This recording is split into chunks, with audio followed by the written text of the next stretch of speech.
여인이 안고 있는 뭔가가 있는데 그거를 풀어보니까 그 속에 자기 아기가 있는 거예요. 무슨 말이냐면 이제 이 어머니 여인이 너무 날씨가 추우니까 도움을 요청해도 도와줄 사람이 없으니까 자기 옷을 하나하나 다 벗어서 이 아이를 감싸 안은 거였어요. 그러니까 알몸을 가지고 아이를 다 덮고 자기는 얼어 죽은 거였어요. 자, 이렇게 해서 이 일이 있었습니다. 근데 이 아이가 커서 훗날 어떤 일을 하느냐, 제1차 세계대전 중 전 진회각을 이끌었던 베르사유 조약, 무슨 말입니까? 31개국이 독일과의 맺은 조약을 베르사유 조약이라고 하지요. 이 조약을 이끌어냈던 영국의 제34대 총리 데이비드 로이드 조지라는 사람이었어요. 이 일을 기억하면서 이 조지는 힘들고 어려울 때마다 어머니를 기억했어요.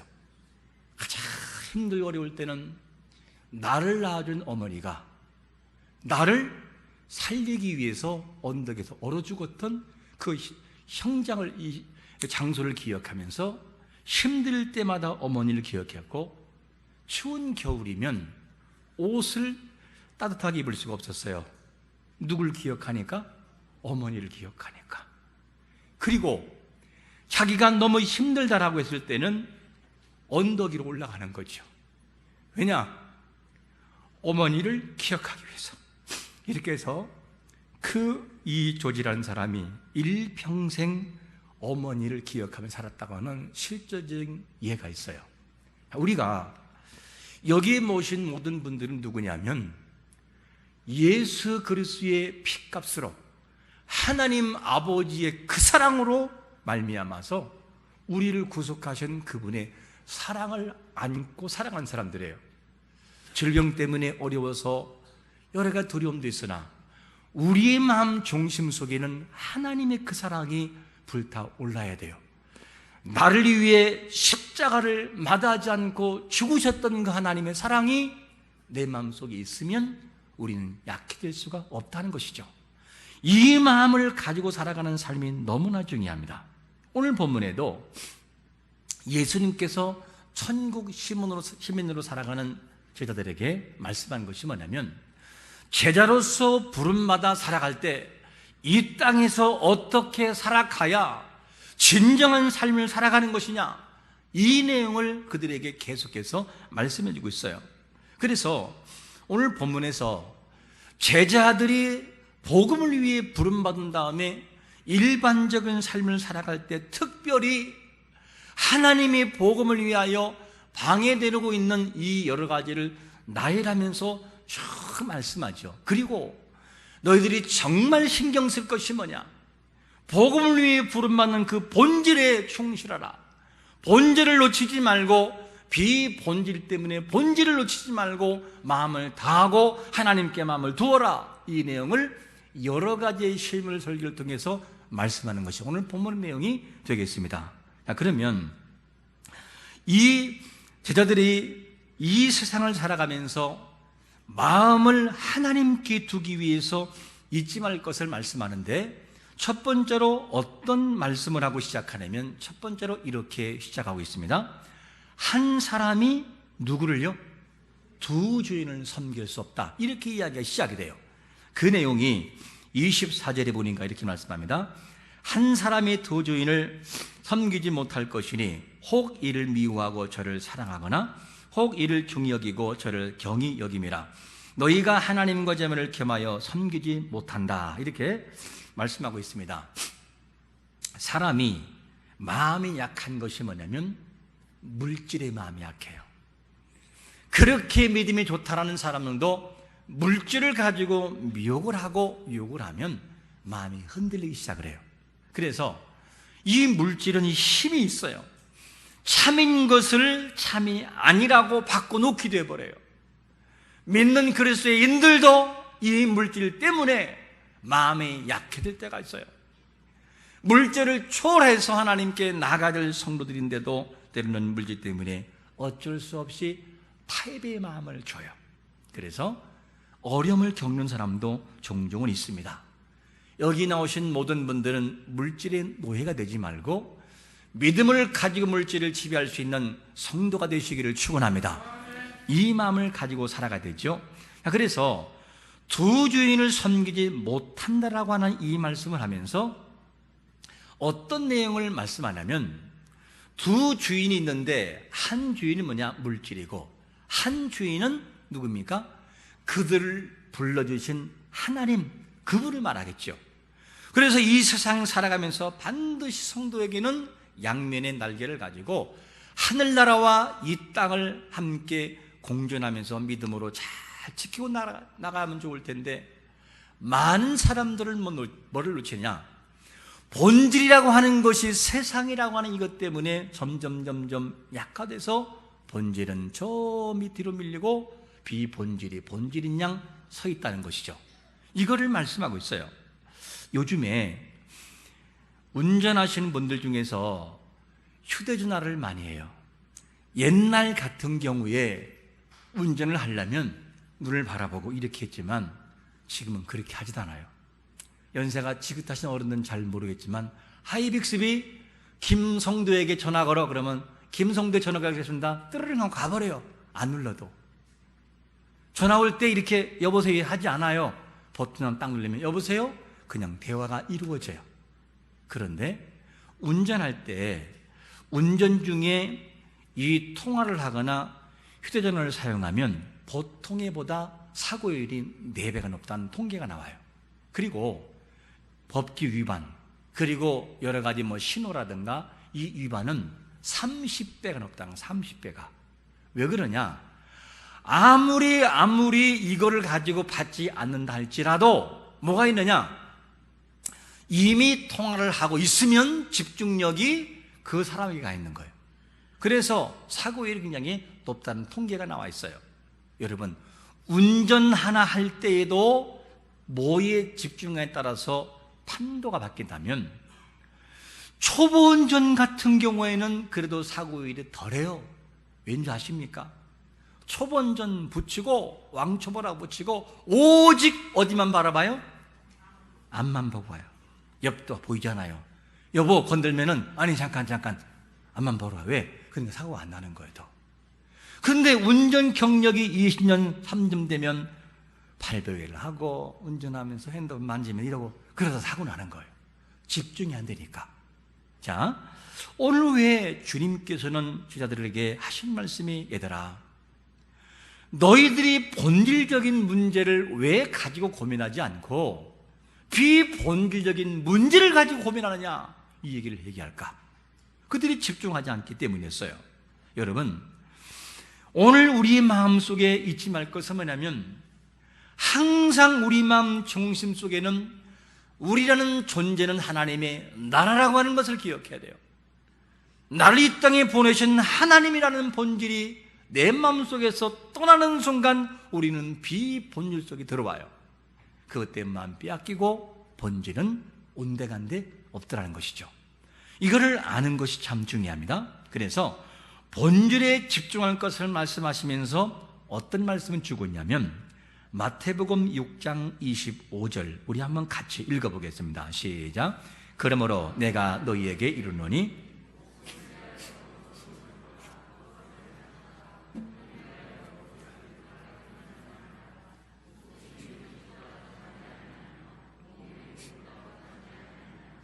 자, 위에서 무엇을 말씀하고 있냐면 하나님의 영광을 위해 부름받은 제자가 본질의 마음을 두지 않고 비본질의 마음을 빼앗긴다면 그 제자는 본질을 잃을 수 없다라고 하는 내용의 핵심을 사실 말씀하는 거예요. 그래서 너희들이 어찌하여 음식과 의복의 마음을 두고 살아가느냐, 그 문제가 본질이 아니지 않느냐 라는 것을 말씀하는데, 그러면 이렇게 질문할 수 있겠죠. 아니 그러면 하나님을 믿는 사람은 굶어 죽으란 얘기냐? 아무것도 하지 않고 제비가 알을 낳고 새끼 낳으면 어미 가면 짝짝 벌리면 그냥 입 떨어지면 아멘하고 잠자고 아무것도 하지 말고, 그러다 하나님이 복을 준단 말이냐, 이 얘기를 하는 거냐, 이렇게 질문할 수 있어요. 그런데 이 본문에서의 핵심을 잘 봐야 돼요. 진짜 말하고 있는 본질은 뭐냐면 모든 것을 신경 쓰지 말라, 다 포기하라는 얘기가 아니라 너희들이 하나님의 영광 위에 부름받은 복음의 사역자로서 복음을 위해 마음을 두지 않고 이 세상의 염려와 근심과 먹을 것과 의복을 가지고 마음을 집착하고 근심을 다 이게 쏟아부으면 이 본질을 어떻게 할 것이냐, 이 얘기를 지금 하고 있는 거예요. 근데 느껴지는 이 성문화된 글로 볼 때는 어떻게 합니까? 모든 걸 다 포기해버리, 염려하지 말라, 이렇게 들려지는 것 뿐이죠. 그래서 우리 마음속에 이 세상의 물질에 지나치게 집착하고 염려하고 근심해서 본질을 잃어버리는 것은 제자로서 합당하지가 않다, 이 얘기를 지금 하고 있는 것입니다. 여러분, 우리 마음 중심 속에 하나님이 이 땅에 우리를 보내신 거룩한 성도의 삶의 본질, 이 땅을 살아가면서 어느 곳에 있든지 간에 살아갈 삶의 본질을 잃지 않고 중심을 지켜 나가는 자가 되시기를 축원합니다. 그래야 하나님의 일을 할 수가 있다는 거예요. 이거 본질을 놓치면 안 된다는 것이죠. 그러므로 우리 거룩한 성도들이 잊지 말 것이 뭐냐면, 제자들에게 너희가 음식과 의복이 본질이 아니라고 하는 것을 말씀하듯이 우리가 이 땅을 살아가면서 우리를 가장 염려하게 만들고 우리의 에너지의 전반을 쏟아붓게 만드는 것이 뭔지를 바라봐야 돼요. 내 인생 속에서 나를 가장 에너지를 쏟게 하는 것이 뭔가, 그것이 하나님의 영광과 어떤 관련성이 있는지를 분석해 봐야 돼요. 정말 그것이 나의 욕심을 위한 것인지, 하나님이 이것을 보실 때 기뻐할 만한 것인지를 한번 따져보세요. 그리고 나의 욕심이 전만이라고 한다면 수정할 필요가 있어요. 어떻게? 이 모습에서 하나님의 영광으로 돌릴 모습으로 에너지를 좀 바꾸는 필요가 있다, 그 말이죠. 이 삶이 되어질 때 우리는 본질을 잃을 수 있다라고 하는 것을 알 수가 있습니다. 여러분, 그러므로 어떤 상황이 되든지 우리에게 맡겨준 주신 사명과 본질에서 흐려지지 아니하고 그 일을 충분히 감당할 수 있도록 어떤 상황이든지 하나님께로 향할 수 있는 본질이 항상 서 있기를 예수 그리스도의 이름으로 축원합니다. 오늘 말씀을 통해 목숨이 음식보다 중하지 아니하며 몸의 의복보다 중하지 아니하냐라고 하면서 뭘 자꾸만 따지냐, 이제는 목숨을 음식보다 다음에 두고 있어요. 앞에 두고 있어요. 왜냐? 목숨은 어떤 것이냐? 내가 너희를 불러 이곳에 세웠으면 그 목숨은 소중한 것이다. 너희 목숨보다 음식이 더 안 중요하고 이 의복이 이 목숨보다 중요하지 않다. 더 중요한 건 너희의 목숨이다. 왜냐? 이 목숨을 가지고 하나님이 맡겨주신 사명을 감당해야 될 제자이기 때문에 그 일을 충분히 감당해야 된다는 것이죠. 이 말씀을 지금 하고 있는 거예요. 그러면서 무슨 얘기를 딱 끌어오냐면 이 말씀을 끌어와요. 마태복음 6장 26절을 제가 읽어보겠습니다. 공중의 새를 보라. 심지도 않고 거지도 않고 창고에 모아들이지도 아니하되 너희 하늘 아버지께서 기르시나니 너희는 이것들보다 뭐하라고요? 귀하지 아니하냐. 이제는 목숨이 참 중요하다, 이 얘기를 계속하고 있어요. 그러면 우리에게 던진 질문이 뭐냐면, 얘들아, 공중의 새 보이지? 저 공중의 새 관리한 사람이 있더냐 없더냐 이렇게 물어요. 누가? 너희들 중에 누가 관리했냐, 이걸 묻는 거지요. 그러면서 공중의 새를 누가 이렇게 모아들이고 관리하더냐? 우리의 대답은 뭐냐면 아니요, 없는데요. 우리에게 묻는다면, 혹시 여러분 오늘 아침에 교회에 오실 때 산에 가가지고 1시간 동안 모이를 주고 새들에게, 새들아 날아갈 때 조심해거라, 이 주인님 다녀온단다, 날아갈 때는 어미부터 앞에 줄 서고 새끼들 따라가거라, 새끼 새들은 날지 말고 둥지 지켜라. 잔소리하고 오신 분 있나요? 없어요. 근데 알아서 하더라는 거죠. 그 누가 한다는 거예요? 하나님이 하시더라는 거예요. 하나님이. 그러면 무엇과 무엇을 비교하느냐? 공중의 새와 제자들을 비교하고 있는 거예요. 보아라 얘들아, 공중의 새는 너희들이 볼 때 관리하지 않는 것처럼 보이지, 근데 사실은 내가 관리했어. 그런데 새도 내가 관리한다면 너희들은 어떻겠니? 이렇게 질문하는 거예요. 너희들은 내가 얼마나 세심하게 관리한다고 생각하느냐? 내가 더 이들보다 더 너희를 높이 사랑하고 아끼고 관리하고 있어. 이 얘기를 먼저 공중의 새를 끌어들여 설명해 주고 있어요. 이것으로 끝나는 것이 아니라 또다시 한 사건을 그려드려요. 그게 뭐냐? 마태복음 6장 30절 같이 읽어볼까요? 시작.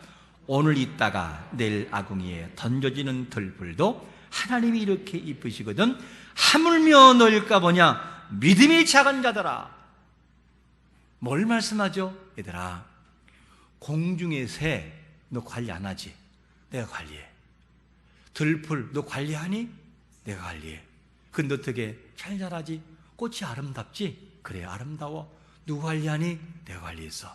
그러면 얘들아, 너희들이 볼 때 공중의 새와 들풀과 너희를 비교할 때 누가 더 소중하다고 보느냐? 너희가 훨씬 소중하다는 거예요. 그런데 어찌하여 너희가 나를 믿지 못하고 비본질적인 것에 마음을 빼앗겨 나를 잃어버리고 살아가느냐? 이렇게 질문하고 있는 거예요. 여러분, 정말 본질이 뭐냐면 너의 모든 이 염려와 근심과 이 모든 것들이 본질적인 것이냐 아니면 비본질적인 것이냐? 너희는 돌이켜 보아라. 내가 너를 더 사랑하는데 왜 너는 그걸 가지고 자꾸만 염려를 하느냐? 이렇게 우리에게 묻고 있는 것이죠. 답은 뭐냐면 하나님이 공중의 새도 관리하고 들풀도 관리하고 특별히 너희들은 특별 관리하는 거야. 나에게 소중한 존재가 너희들이야. 이거를 지금 가르치고 있는 거예요. 그러므로 너희들이 진짜의 복음 사역을 위해서 생명 걸어야지 먹고 사는 이 문제 가지고 고민하지 말아라. 내가 너를 불렀으면 자연적으로 내가 해결하지 않겠느냐? 왜 이거 못 믿냐? 이렇게 말씀하는 것이죠. 여러분, 하나님 아버지께서 우리를 세심하게 지금도 관리하고 있고 관심 갖고 살피고 있음을 100% 믿으시기를 축원합니다. 그렇게 하고 있다는 거예요. 이거를 실물 설교를 통해 지금 말씀하고 있어요. 그러면 오늘 본문에서 정말 하나님이 우리에게 원하신 것이 뭘까? 그리고 제자들에게 원하는 것이 뭐냐는 거죠. 두 번째로 이것을 요구하시죠. 먼저 그의 나라와 그의 의를 구하라는 거예요. 이것이 바로 우리에게 요구하는 답입니다. 33절에 보면 이렇게 말씀합니다. 그런즉 너희는 먼저 그의 나라와 그의 의를 구하라. 그리하면 이 모든 것을 너희에게 더하시리라. 세상의 염려와 근심에 빠지지 말고, 그리고 절대적으로 나를 먼저 우선순위로 한번 생각해 보아라. 그러면 너의 문제가 어떻게 되는지 한번 보아라. 이 얘기를 하고 있는 거예요. 여러분, 먼저 그의 나라와 의를 구할 수 있는 우선순위의 삶이 우리에게 분명하게 있으시기를 축원합니다. 이게 필요한 거죠. 그래야 하나님이 기뻐한다는 거죠. 아기는 2살짜리 아기, 1살짜리 아기는 젖을 먹는 것이 우선순위예요. 그러면 성도는 하나님을 기억하고 모든 것을 주관하신 하나님을 앞에 나가 맡기며 나가는 것이 우선순위라는 거죠. 그러면 이렇게 물을 수 있어요.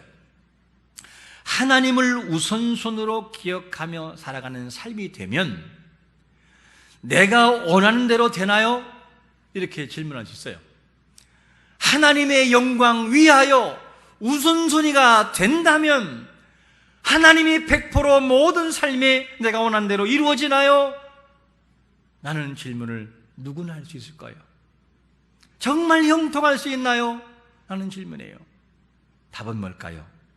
그럴 수 있고 아닐 수 있다는 거죠. 왜냐? 하나님은 우리에게 뭔가를 주실 때 내가 원하는 대로 100% 주는 것은만은 아니기 때문이에요.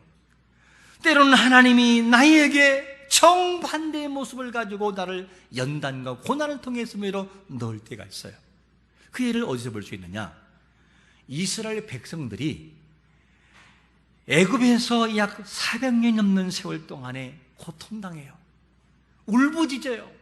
그럴 때 하나님이 모세를 보냅니다. 그러면 모세 입장에서 볼 때 한 번에 가서 돌아오는 게 좋아요? 여러 번 가서 돌아오는 게 좋아요? 단 한 번. 애굽의 그 바로가 무섭잖아요. 그래서 너무 무서워서 자기가 나서지 못하고 아론의 형에게 시키잖아요. 그런 바로에게 가지고 한 번에 끝내면 좋을 텐데 이게 모세의 생각할 수 있어요. 한 번에 가서 돌아오면 너무 좋겠다. 그런데 하나님의 생각은 달라요. 이 애굽왕 바로를 완전히 초토화시켜서 하나님이 진정 하나님이라는 것을 고백하게 만들고 난 다음에 돌아가게 만들고, 그리고 거룩한 성도가 그걸 목격하게 만들어요. 와, 하나님이 살아계시구나 이렇게 보게 만들어요. 그래서 한 번으로 끝나는 것이 아니라 10번까지 마지막까지 가야 그래서 어쩔 수 없이 바로가 백성들을 보내요. 이게 뭐냐면 우리의 생각과 하나님의 생각의 다른 면이에요. 그러므로 형통이라고 하는 것이 내가 원하는 형통이냐 하나님이 원하시는 모습이냐를 기억하는 게 중요해요. 여러분, 믿음의 사람들에게 때로는 실패 같은 경험이 필요하고 있기도 해요. 믿음으로 살아가지만 어려운 문제가 여전히 우리 앞에 있을 수 있어요. 믿음의 사람들에게도 실패가 두렵고 실패가 있을 수 있어요. 신자는 언제나 몸을 거는 사람이 되어야 돼. 그래서 불신자가 몸을 거는 것은 하나의 망상이지만 신자가 몸을 거는 것은 하나님의 일하심을 경험하는 리얼한 현장을 목도하는 현장이 될 수 있어요. 이것이 다른 면이에요. 그래서 신자에게도 언제나 벼랑 끝에 설 때가 있어요. 벼랑 끝에 서서 어떻게 하면 좋지? 이 상황에서 어떻게 해야 되나? 나는 결단까지 갈 때가 있어요. 벼랑. 그때 그 속에서 하나님의 의를 위해서 없는 생각하는 결단을 우리가 결정할 때 하나님이 나머지를 책임지는 것을 보게 됩니다. 신자는 믿음을 담보해서 보장받으려고 하면 안 돼요. 신자는 믿음으로 가지고 살아가기 때문에 믿음의 근거로 몸을 해서 하나님의 일하심을 보는 성도가 뭐냐? 진짜 성도예요. 나 믿음이 있어. 그러니까 됐어. 이것이 아니고 나는 믿음으로 하나님께 나간다. 나와 함께 하나님이 계시기 때문에 나는 이 길을 걸어간다. 나는 벼랑에서도 결정하는 믿음. 이게 뭐냐? 진정한 믿음이라는 것이죠. 하나님은 그거를 원하시는 거예요. 그러면 이 믿음의 사람들이 믿음으로 살아갈 때 모든 것이 형통이냐? 그렇지 않다니까요.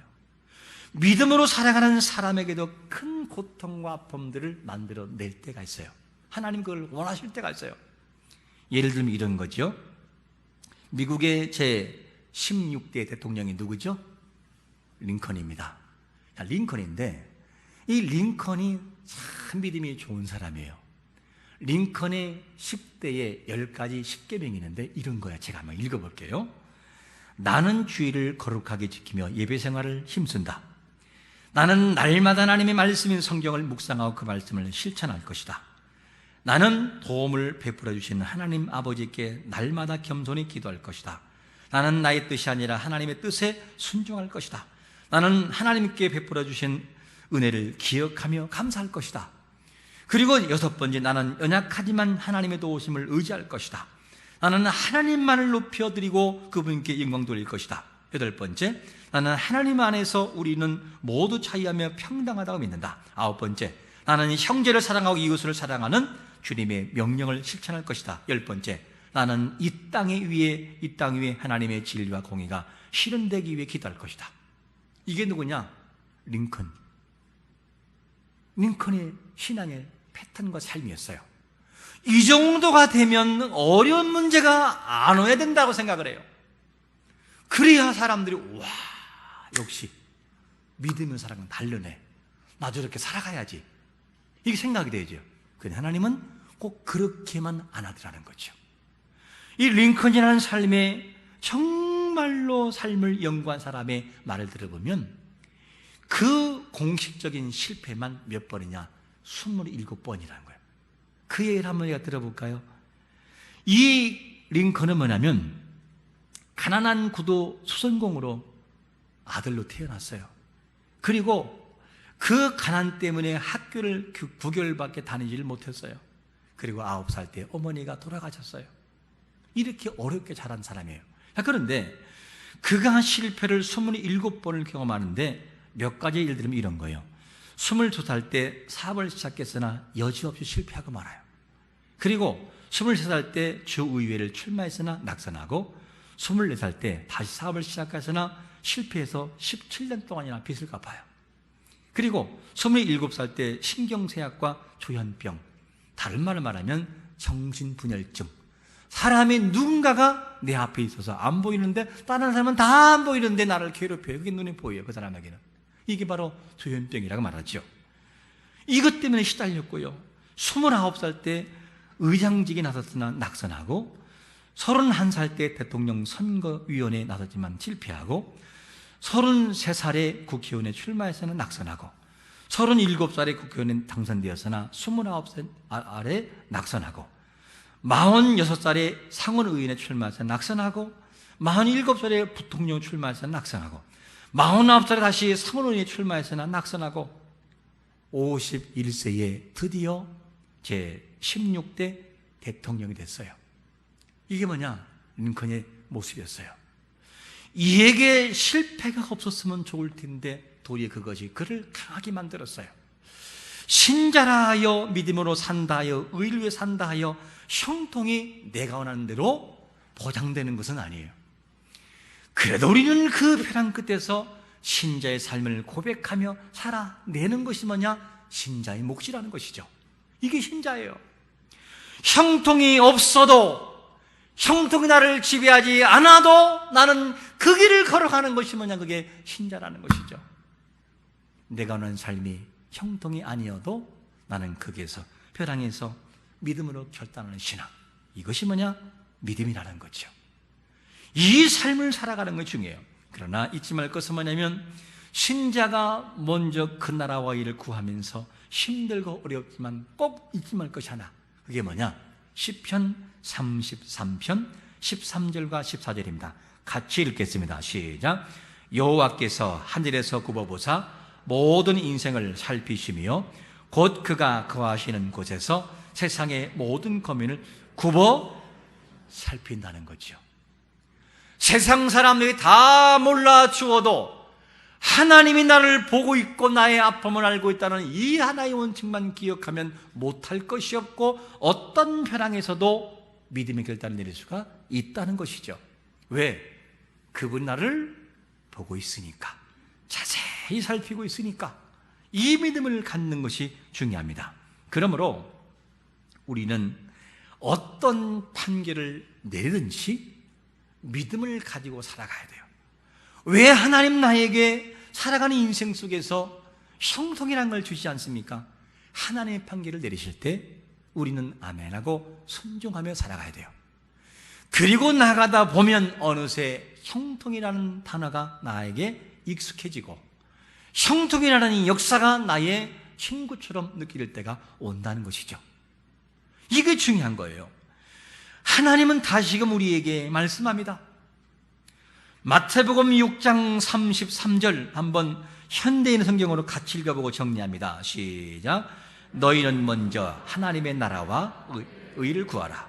그러면 이 모든 것을 너희에게 더물어 주실 것이다. 할렐루야. 우리가 이제 맥주 감사절을 우리가 앞두고 있으면서 내 인생은 왜 이렇게 감사가 없는가? 왜 내 인생은 그렇게 감사가 없었을까? 아니요. 살펴보고 자세히 보면 감사할 것이 너무나 많았어요. 너무나 많았는데 우리가 발견하지 못한 것뿐이었습니다. 하나님은 들풀처럼, 하나님은 공중의 새처럼 그보다 훨씬 더 감각과 자세한 마음을 가지고 우리를 살펴주었어요. 우리가 느끼지 못하는 것뿐이라는 거예요. 이거를 기억하면서 우리가 반면을 바라보면서 하나님 감사합니다. 정말 감사한 게 너무 많았습니다. 이 먼저 입술의 감사가 나에게 있어야만 돼요. 그리고 지금 현실이 코로나로 인해서 힘들고 그렇지만 분명히 감사할 조건이 있고 생각할 것이 있다는 거예요. 이거를 통하여 내가 감사할 게 뭔가? 이거를 통하여 내가 느낄 것이 뭔가? 나에게 무엇을 말씀하신가를 볼 게 있다는 거죠. 이걸 바라보면서 우리 입술 속에서 원망과 불평이 아니라 6월을 우리가 마지막 보내면서 하나님 앞에 하나님 감사합니다. 모든 것이 은혜였습니다. 이 최선의 감사가 우리 앞에 있어서 하나님을 기쁘시게 하는 삶을 살아가기를 예수 그리스도의 이름으로 축원합니다.